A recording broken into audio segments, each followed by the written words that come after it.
はい、今回も前回に引き続きパーティキュラーを使ったラインアニメーションストリックスの作り方をご紹介していきます。前回は一番簡単な入門編としまして平面的な直線のアニメーションの作り方をご紹介しました。今回はちょっと中級編としまして 3D 空間上で綺麗に弧を描きながら飛び回るラインアニメーションの作り方をご紹介していきます。こういった動きのアニメーション、その動きの軌跡をきれいに制御しようと思うと結構コツがいるというかちょっと難しくなってくる部分となります。作り方自体もケースバイケースでいろいろあったりするのですが、例えば光源の位置を直接キーフレームで動かすところからモーションスケッチでフリーハンドで軌跡を作ったり、別で動きを作ったモーションパスなんかを貼り付けたり、またエクスプレッションで制御したりなんかもあったりするのですが、今回は僕が個人的に仕事で作るときに一番使う作り方についてご紹介していきます。では実際に作業を行っていきます。まずコンポジションを作成します。新規コンポジションでカット01として10秒のコンポジションを作成します。そしてレイヤー新規平面で BG01 として黒い背景を置いておきます。さらにレイヤー新規平面パーティキュラー01として黒の平面を作ります。この平面にエフェクトトラップコードパーティキュラーを適用します。こんな感じですね。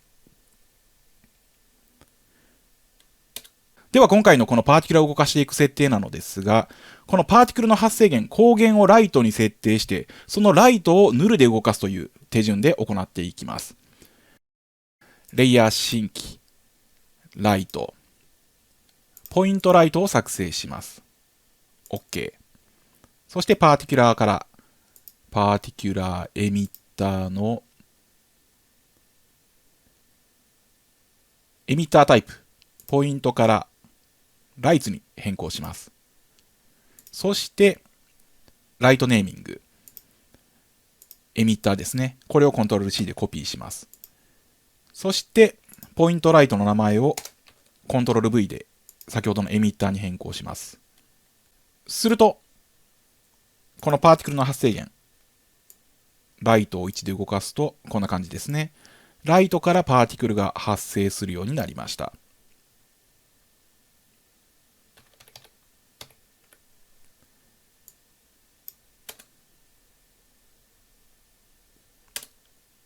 ちょっと発生源の大きさが大きすぎるのでパーティキュラーから調整しておきます。エミッターサイズを小さくします。5。こんな感じですね。これでライトの中心から発生するような形となりました。そして次にこのライトを動かすためのヌルを作成します。レイヤー新規ヌルオブジェクトヌルを一番上に移動して3D のチェックを入れます。こんな感じですね。そしてライトとヌルの位置を表示させます。 P。 今ヌルは画面の中央ですねにある形となります。 1920×1080 ですので半分の960と540、そして0前後ですねの位置にあります。画面の中央にある状態です。まずこのライトの位置もこの中央に合わせます。ヌルの位置をコントロール C でコピーしてコントロール V で貼り付けます。こんな感じですね。これでヌルとライトの位置が同じ位置となりました。この状態でライトの親にヌルを設定します。するとヌルを動かすとこんな感じでライトもついてくるという感じですね。ではこの状態でちょっとパーティクルの設定を行っていきます。簡単に左から右に動くような直線の動きを作っておきます。この状態でパーティクルの粒子の動きを作っていきます。パーティキュラーまず発生1秒間に1000増やします。ベロシティ広がり具合はそのままでいいとしてランダム加減を100に上げます。ランダムな感じですね、広がり方が。次にディストリビューションちょっと数値を上げて元の軌跡を残したような状態とします。中央にこの線の部分ですね残っていますね。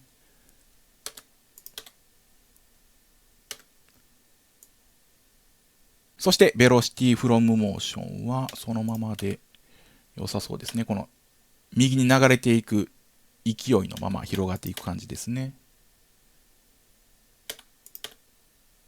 こんな感じとしておきます。次に、パーティクル。ライフ2秒。発生してから消えるまでの時間を2秒に縮めます。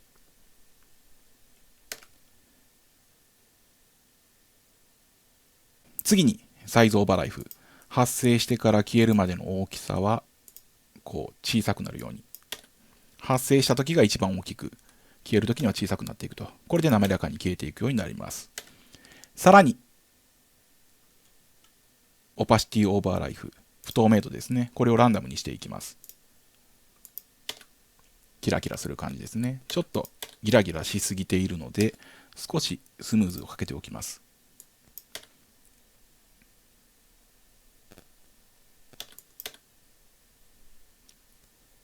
こんな感じですね。そして色を設定。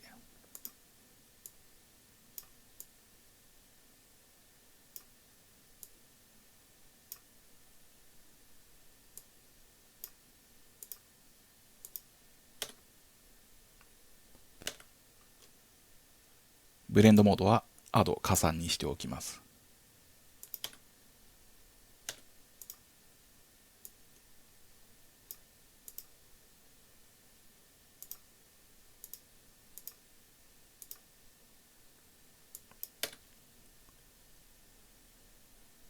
こんな感じですね。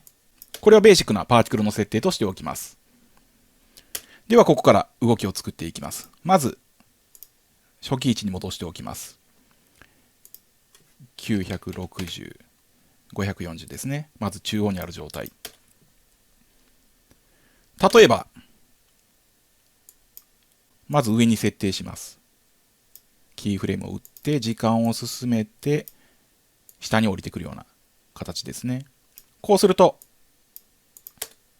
縦に降りてくるようになります。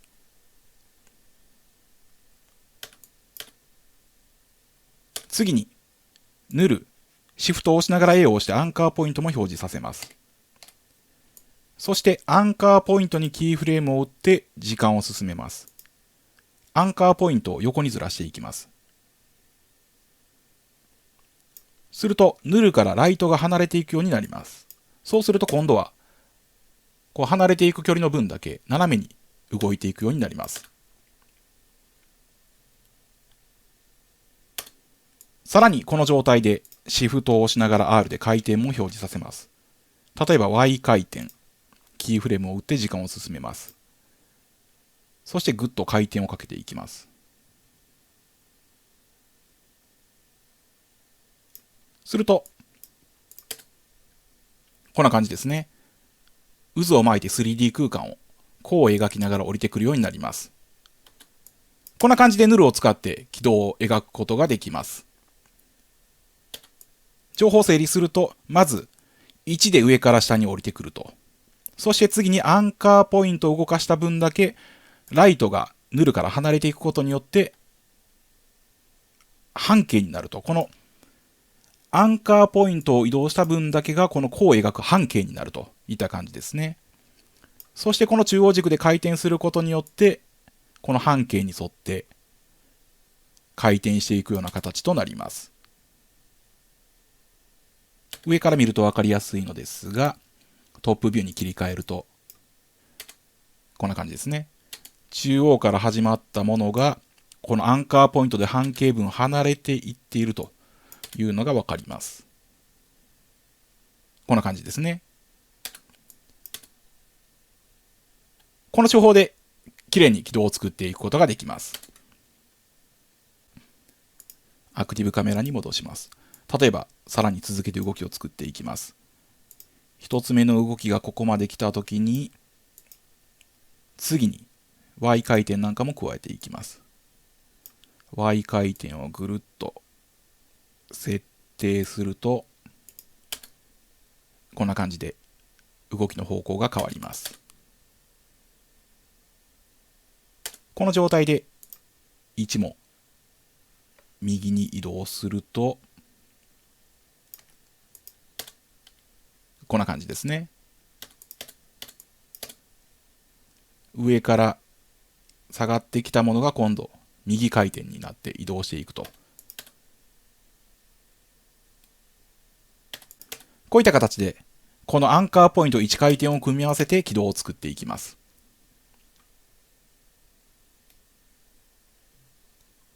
例えばここに文字なんかを置いてタイトルにしていきます。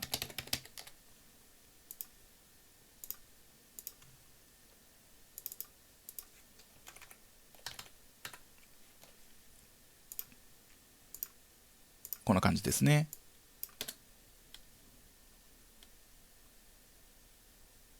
で、このくぐっていくのを文字をくぐるようにしていきます。まず一番終点ですねの位置は文字が中央にあるのでヌルも中央に移動します。高さを1080の半分540に設定すると中央に行きますね。で、その手前でも中央に設定しておきます。540。するとこんな感じですね。文字をくぐっていくような形となります。で、この降ってくるとき、少し下に下がりすぎている感じがするので、降ってきた位置をもう少し上に移動しておきます。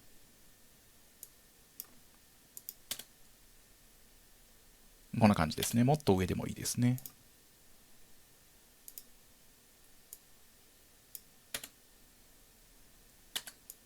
スタート位置も画面外から始まるようにもっと上に移動します。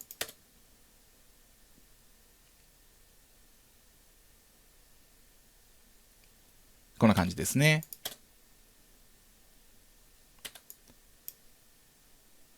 そしてこのくぐっていくときはもう少し半径が小さくていいのでアンカーポイントを狭めていきます。こんな感じですね。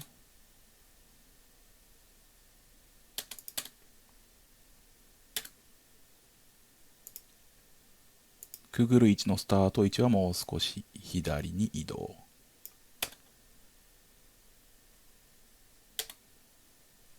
回転数を上げます。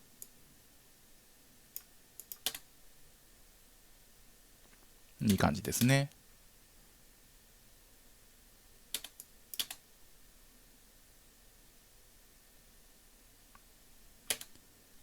もう少し最後広がるところの半径を広げておきます。アンカーポイントで広げる。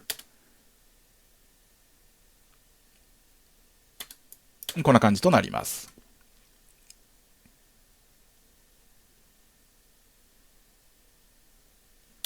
そしてすべてのキーフレームにイーズをつけます。F9。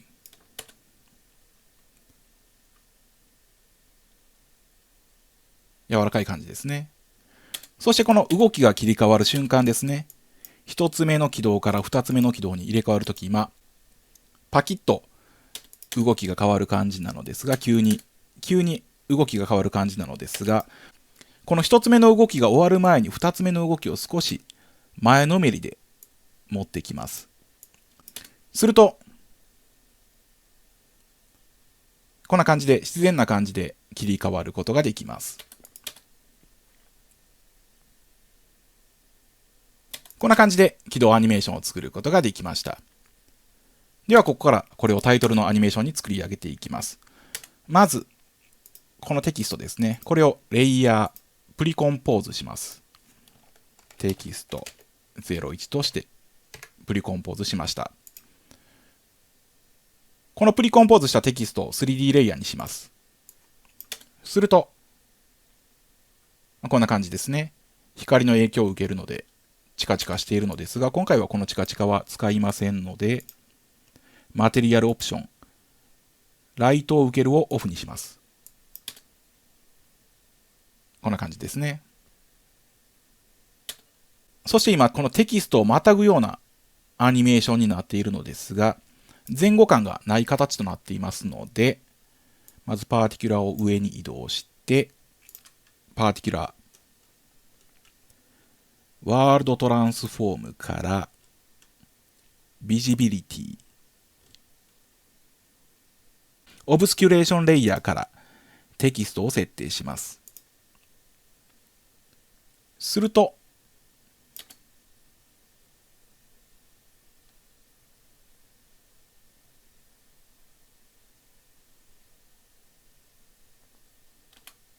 こんな感じですね。ちょっと分かりにくいのですが、加算にします。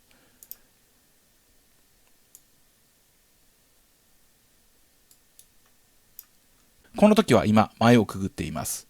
そして、ここでは、後ろを通って、また前に重なって、後ろを通って、前に出てくるといったような動きを設定することができます。きちんとこのテキストのレイヤーをまたいでいく感じですね。となります。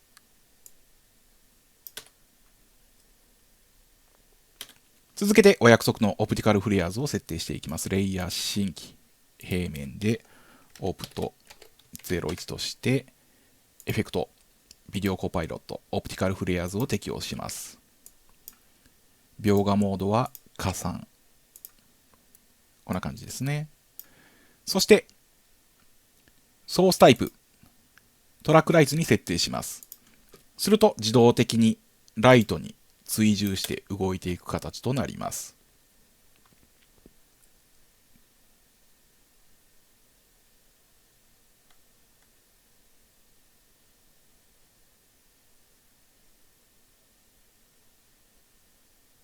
こんな感じですね。色を変えておきます。サイズをスケール 50%。そしてフリッカーで光の揺らぎなんかも足しておきます。スピード50、アマウント50。出現時はブライトネスが0でいいので0。時間を進めて100。そして出てきて去っていくぐらいから U でキーフレームを表示して100でキーフレームを打っておいて進んで0。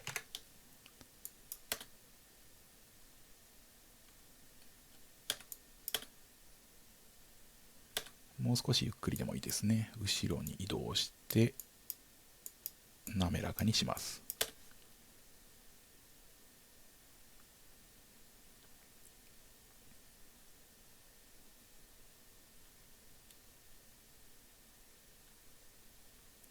そしてこのオプティカルフレアーズの光源にも前後感を設定していきます。フォアグラウンドレイヤースからレイヤー1、ソースレイヤーをテキストに設定します。すると、この文字の後ろに行った時に光源が重なって消えるようになります。前に来てる時は移って、後ろに行くと、ちょうど重ならないですね。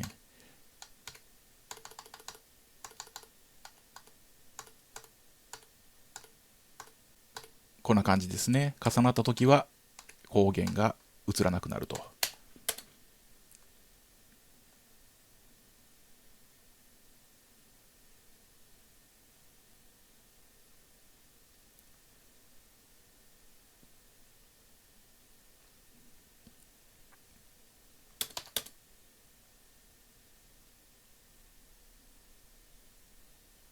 こんな感じとなります。そして最後にカメラを設定します。レイヤー新規カメラ OK。せっかく今これ 3D 空間で動かして奥行き感がある演出になっていますので、カメラで被写界深度も加えてもっと深みを出していきます。カメラ開いてカメラオプションの被写界深度をオンにします。そして絞りの数値を上げていきます。500。こんな感じですね。この辺りが分かりやすいのですが、今フォーカスはこの文字の部分0の位置に合っていますので、被写界深度をオフにすると均等に表示されているのがオンにすることで遠くにあるものはボケると、手前遠くにあるものはボケるという形になることでより空間の深みがわかるようになります。